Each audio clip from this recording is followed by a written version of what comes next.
Il nous convient de marcher avec circonspection et de demander humblement à Dieu de nous garder dans sa miséricorde de tout orgueil ayant pour objet l'invulnérabilité de notre propre esprit.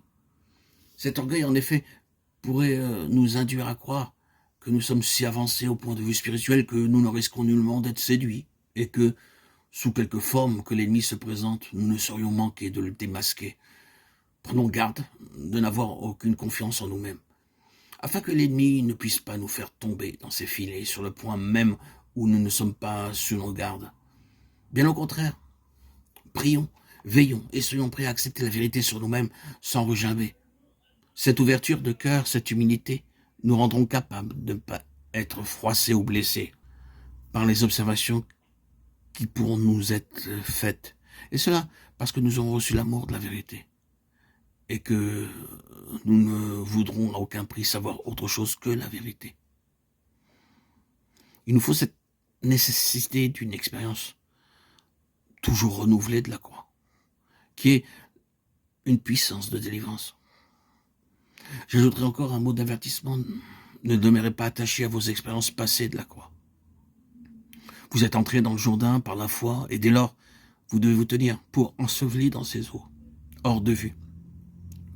Cela est parfaitement vrai, mais le fait qu'Israël, après cette expérience, eut à subir la circoncision, nous enseigne qu'ils eurent à expérimenter la croix opérant à vif dans leur chair.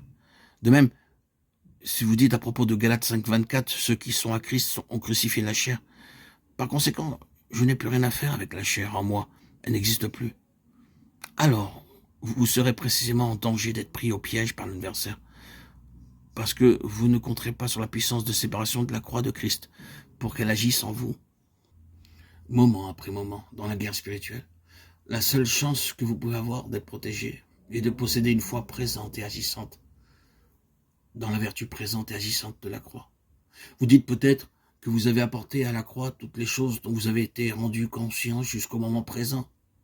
Mais il peut y avoir un point faible dans votre caractère, que le diable connaît, mais dont vous ne vous êtes jamais aperçu.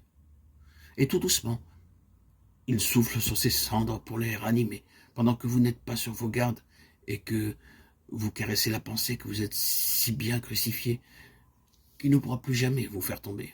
Voilà la raison pour laquelle certaines âmes sont séduites et vaincues sur le point même où elles se croyaient les plus fortes. Elles n'étaient pas sur leur garde, elles se croyaient en pleine sécurité. Nous voyons donc que c'est une chose de dire par la foi que nous sommes morts au péché et c'en est une autre de permettre à Dieu d'accomplir en toute réalité cette expérience dans notre vie. Lorsque la séparation devient vraiment effective, alors nous comprenons ce que signifie la lame tranchante du couteau. Ne perdez pas de vue ceci quand vous avancez dans le combat spirituel. Demandez au Seigneur de faire continuellement usage du glaive de la croix dans toutes les parties de votre être, que cela concerne les facultés de votre intelligence, votre confiance en vous-même, ou le domaine de vos sympathies et de vos affections. Que cette épée soit constamment agissante en vous. Il ne suffit pas qu'elle l'ait été hier.